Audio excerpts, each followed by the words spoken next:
Hey guys, welcome back to the session.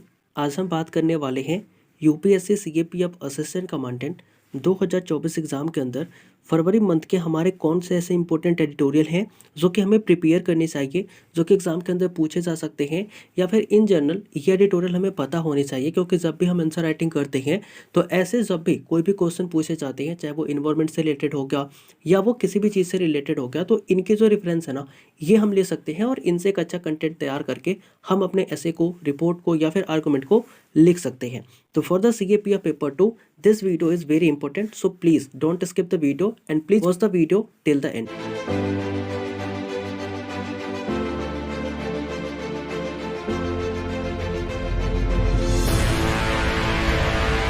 तो आइए सबसे पहले तो हम बात करते हैं जो हमारे काफ़ी ज़्यादा इंपॉर्टेंट टॉपिक्स हैं, उन टॉपिक की कि हमारे ऐसे कौन से टॉपिक है जो काफ़ी ज़्यादा इंपॉर्टेंट है। तो ऐसे अगर मैं बात करूँ ना, तो हमारा जो पहला टॉपिक निकल के आता है जो काफ़ी ज़्यादा इंपॉर्टेंट है, वो है यूनिफॉर्म सिविल कोड। अब ये इंपॉर्टेंट क्यों है, तो मैं आपको बता दूं कि अभी हुआ क्या है कि उत्तराखंड के सरकार ने यूनिफॉर्म सिविल कोड के ऊपर जो है वो एक बिल जो है वो पेश करी है। तो उसके वजह से ये जो न्यूज़ है वो काफ़ी ज़्यादा चर्चा में रही है। तो हो सकता है एग्जामिनर वहाँ से रिलेट करके इसके ऊपर कुछ ना कुछ क्वेश्चन आपसे पूछ ले। तो यूनिफॉर्म सिविल कोड जो है आपको ज़रूर से पता होना चाहिए। आपको पता होना चाहिए कि यह आर्टिकल नंबर 44 के अंदर हमारे डीपीएसपी का पार्ट है। और इसके अराउंड आपको ये भी पता होना चाहिए कि क्या ये चीज़ है, क्यों इसके बारे में बात करी जाती है, इसके फ़ायदे क्या हैं, इसके नुकसान क्या हैं।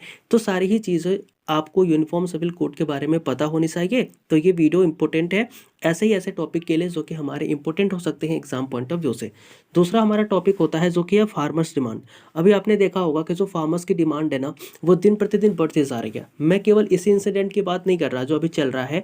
इसके अलावा आप देखेंगे कि साउथ इंडिया के जो किसान थे उन्होंने भी क्या किया था, प्रोटेस्ट किया था। हमारे जो नॉर्थ इंडिया के किसान हैं वो भी प्रोटेस्ट कर रहे हैं। पंजाब के किसान, दिल्ली के किसान, यूपी के किसान, सारे ही किसान क्या कर रहे हैं, प्रोटेस्ट कर रहे हैं। तो प्रोटेस्ट हो क्यों रहे हैं, आखिर किसानों की डिमांड क्या है। तो फार्मर्स की जो डिमांड है ना, वो हमें पता होनी चाहिए। अगर सरकार नहीं दे रही तो क्यों नहीं दे रही, क्या इसके फायदे हैं, क्या इसके नुकसान है, क्या इनके जो डिमांड है वो जस्टिफाइड है या अनजस्टिफाइड है, ये हमें पता होना चाहिए। तो जो फार्मर्स की डिमांड है इसके बारे में हमें जरूर से पता होना चाहिए, क्योंकि इसके ऊपर क्वेश्चन पूछे जाने की संभावना है। अगर क्वेश्चन पूछे जाते हैं तो हमें बेसिक टू एडवांस इनके हर चीज़ के बारे में नॉलेज होगी, तो हम एक अच्छा कंटेंट लेकर के एग्जाम के लिए प्रिपेयर हो सकते हैं।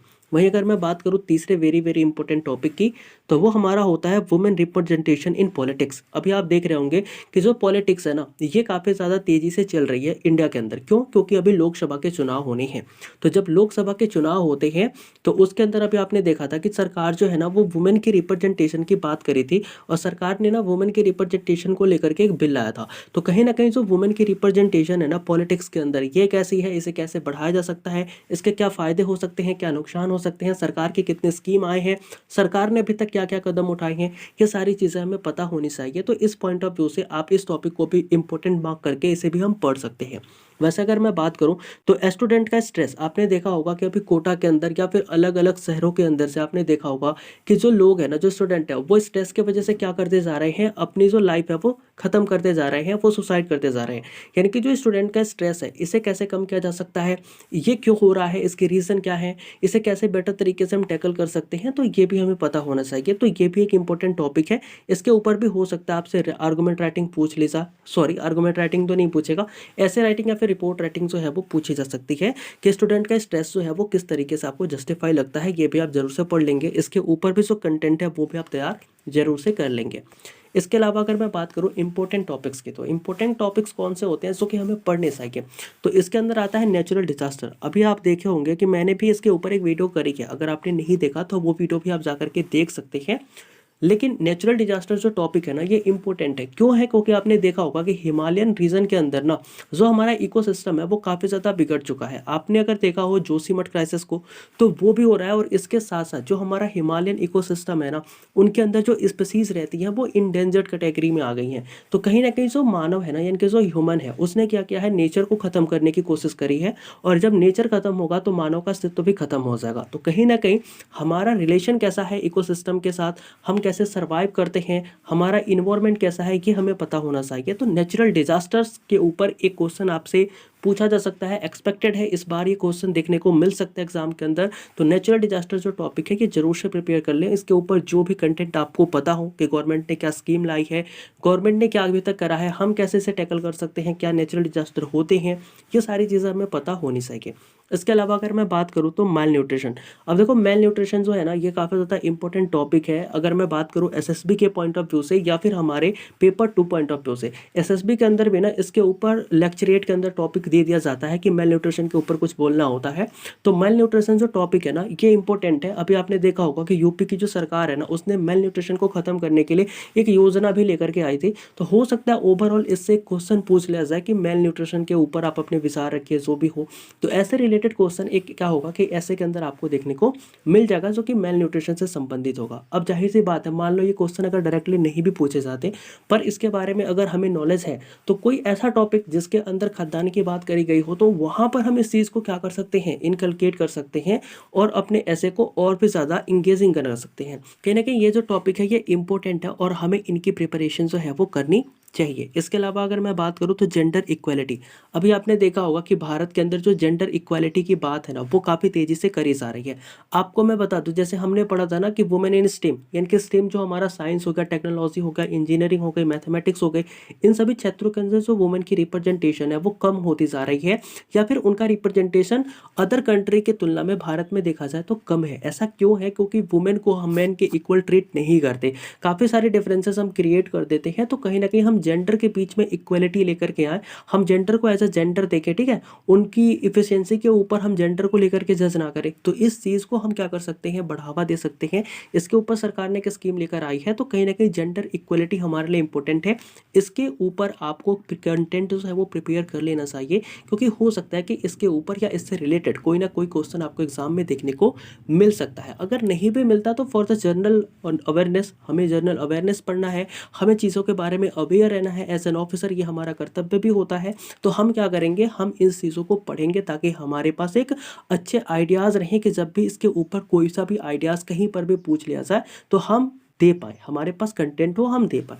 वैसे अगर मैं बात करूं तो जो हमारा नेक्स्ट टॉपिक होता है जो कि इंपॉर्टेंट है वो है India and it's space sector. अब आपने देखा होगा कि भारत के अंदर जो हमारी स्पेस की सेक्टर है ना वो काफ़ी ज़्यादा बूम कर रही है। अभी आपने देखा होगा कि जो हमारा गगनयान मिशन है वो हम लॉन्च करने वाले हैं। उसके अंदर हमारे 4 जो पायलट्स हैं उनका भी हमने नॉमिनेशन कर लिया है। तो इसको लेकर के ना ये जो चीज़ें हैं वो काफ़ी ज़्यादा न्यूज़ में है। अगर आपको पता हो कि हमने चंद्रयान 3 को जो है वो लॉन्च करा, उसके बाद ये सब चीज़ें हो रही हैं, आदित्य L1 मिशन हो रहा है। तो कहीं ना कहीं ये जो सारी चीज़ें हैं ना इस चीज़ों की वजह से हमारा जो इंडिया का स्पेस सेक्टर है ना वो न्यूज़ में है। और इंडिया के स्पेस सेक्टर का न्यूज़ में होना हमारे लिए इंपॉर्टेंट हो जाता है कि हम जाने कि हमारा स्पेस सेक्टर बना कब, हमने अभी तक अचीव क्या क्या करे हैं, भारत का जो बोल सकते हो कि स्पेस सेक्टर है वो कितना प्रोग्रेस कर चुका है या फिर आगे इसके क्या क्या विजन है। ये सभी चीज़ें हमें एज ए एस्पायरेंट हमें पता होना चाहिए क्योंकि ये जो चीज़ें हैं ना वो एग्जाम के अंदर पूछे जाने की पूरी पूरी संभावना रखती है। अगर मैं बताऊँ ना, मान लो अगर ये टॉपिक मैं लिख के दे रहा हूँ अभी इस वीडियो में बोल रहा हूँ कि अगर ये टॉपिक ना पेपर 2 के अंदर नहीं पूछा तो श्योर है कि पेपर 1 के अंदर एक ना एक क्वेश्चन यहाँ से जरूर पूछेगा क्योंकि ये जो टॉपिक है ना ये न्यूज़ में है और जो चीज़ें न्यूज़ में रहती है ना क्वेश्चन वहीं से उठते हैं, वहीं से बनते हैं। तो यहाँ से एक क्वेश्चन तो फिक्स है, चाहे वो पेपर 2 में आए या पेपर 1 में आए। तो इंडिया और उसकी स्पेस सेक्टर के बारे में ना पूरी हमें क्या कर लेनी है, मास्टरी कर लेनी है। हमें पता होना चाहिए चीज़ें कि कब कौन सी चीज़ आई थी और कैसे इस चीज़ को हमने अच्छा करा और हमारा आगे का विजन क्या है। जैसे आदित्य L1 मिशन था, चंद्रयान 3 मिशन था, गगनयान मिशन है। तो ये जो चीज़ें हैं ना जैसे जैसे हमारे भारत में हुई है उसी ऑर्डर में हमें पता होनी चाहिए और हम अपने स्पेस सेक्टर के बारे में जितना जानेंगे ना हमारे लिए भी अच्छा होगा और कहीं ना कहीं वो ज्ञान जो होगा ना वो कहीं ना कहीं आपको भी फ़ायदा ज़रूर से करेगा। तो ये हमारे इंपॉर्टेंट टॉपिक होते हैं। इसके अलावा 2 और भी इंपॉर्टेंट टॉपिक है जो कि हमें पता होना चाहिए। अभी आपने देखा होगा कि ओपन बुक एग्ज़ाम जो है ये काफ़ी ज़्यादा न्यूज़ में रहा है। अब जिनको पता है कि ओपन बुक एग्ज़ाम है क्या वो फटाफट कमेंट कर देंगे, जिनको नहीं पता है ना वो फटाफट से जाएंगे इसके बारे में पढ़ाई करेंगे, जानेंगे कि ओपन बुक एग्ज़ाम है क्या। ठीक है, तो ओपन बुक एग्ज़ाम होगा, ये भी इंपॉर्टेंट टॉपिक है, इसके बारे में आपको चीज़ें पता होनी चाहिए कि ये क्या है, क्यों न्यूज़ में थी, सरकार क्या चाहती है, या फिर ये किस तरीके से स्टूडेंट के लिए अच्छा है या टीचर्स के लिए अच्छा है। तो कहीं ना कहीं हम बोल सकते हैं कि ये जो टॉपिक्स है ना, इसके ऊपर आर्गूमेंट राइटिंग पूछी जा सकती है, तो इसे आप प्रिपेयर कर सकते हैं आर्गूमेंट पॉइंट ऑफ व्यू से। इसके अलावा अगर मैं बात करूँ तो मैनेजमेंट ऑफ पेस्टिसाइड, आपने देखा होगा कि जो हमारे भूमि है, जो लैंड है, वो डिग्रेड हो रहा है। क्यों हो रहा है? क्योंकि हम एक्स्ट्रा पेस्टिसाइड जो है ना वो यूज़ करते रहे, कीड़े मकोड़े मारने की दवा हम खेतों में इतना ही डाल दे रहे हैं कि जो हमारे खेत है ना वही खराब हो जा रहे हैं, उनसे पैदावार ही नहीं हो पा रही है। और जगह जगह पर, मैं ऐसी बात नहीं कह रहा किसी इस एक स्टेट के अंदर, हर स्टेट के अंदर बेसिकली देखा जा रहा है कि जो लैंड की क्वालिटी है ना, जो फर्टिलिटी है, वो दिन प्रतिदिन डिक्रीज करते जा रही है, क्योंकि हम पेस्टिसाइड यूज़ करते जा रहे हैं। तो हम किस तरीके से पेस्टिसाइड को मैनेजमेंट कर सकते हैं, तो मैनेजमेंट ऑफ पेस्टिसाइड ये जो हमारा टॉपिक है, इसको भी आप देख लीजिएगा। क्योंकि मान लो ये टॉपिक जो है ना, अगर ये डायरेक्टली नहीं पूछा, मान लो डायरेक्टली नहीं पूछा, लेकिन फिर भी हमें पता है कि हाँ, हम ज़्यादा से ज़्यादा पेस्टिसाइड यूज़ करते हैं, तो ये दिक्कतें होती हैं। अब मान लो नेचुरल डिजास्टर का टॉपिक आया, नेचुरल डिजास्टर के अंदर लैंड का जो डिग्रेडेशन हो रहा है ना, वो भी क्या है, एक नेचुरल डिजास्टर है। तो उसके अंदर भी तो आप ये लिख सकते हो एज अ रीज़न। तो कहीं ना कहीं जो चीज़ें हम पढ़ते हैं ना, वो एक टॉपिक एक एग्जाम के लिए इंपॉर्टेंट नहीं होता, वो एक टॉपिक कई सारे एग्जाम के कई सारे टॉपिक के लिए इंपॉर्टेंट होता है। तो हमें ये चीज़ सोच करके, ये विचार रख करके ना इन सारे टॉपिक को पढ़ना है। तो मैनेजमेंट ऑफ पेस्टिसाइड भी आप ज़रूर से पढ़ लेंगे। अब बात यह उठती है कि ये चीज़ें मिलेंगी कहाँ। ये सब एडिटोरियल आपको यूट्यूब पर भी मिल जाएगा, बहुत सारे अच्छे अच्छे टीचर्स ने कराए भी हैं। और उसके अलावा अगर मैं बात करूँ ना, तो इसकी जो PDF है, मैं जल्दी से जल्दी एक टेलीग्राम चैनल क्रिएट करता हूँ, वहाँ पर इसको भेज दूँगा। वहाँ पर क्या कर सकते हो, इसकी PDF आप निकाल के पढ़ सकते हैं, और ये सारी चीज़ें, सारे अच्छे अच्छे कंटेंट वहाँ पर मिल जाएंगे। तो मिलते हैं किसी नए वीडियो में। आई होप कि वीडियो आपको अच्छी लगी होगी, काम की लगी होगी। काम की लगी हो तो दोस्तों के पास शेयर कर दीजिएगा, अच्छी लगी हो तो लाइक भी कर दीजिएगा, चैनल पे नए हैं तो सब्सक्राइब भी कर लीजिएगा। और ऐसे ही पेपर 2 के कंटेंट के लिए हमारे चैनल पे रुके रहिएगा, क्योंकि यहाँ पर ना CAPF के पेपर 2 के लिए आपको, अभी मैं ये नहीं बोल रहा कि इंपॉर्टेंट होगा कि नहीं होगा, आप जाकर के पिछली वीडियोस को देख सकते हैं, क्योंकि ये वीडियोस 1 या 2 मैंने अपलोड नहीं करी है, काफ़ी सारी वीडियोस इस चैनल पे हैं, तो वहाँ से भी आप देख सकते हैं। अगर आपको अच्छा लगता है तो इस चैनल पे ज़रूर से टिकें, अपने दोस्तों को भी रिकमेंड करें और हमसे जुड़े रहें। तो आज के लिए इतना ही, मिलते हैं किसी नए वीडियो में, तब तक के लिए जय हिंद।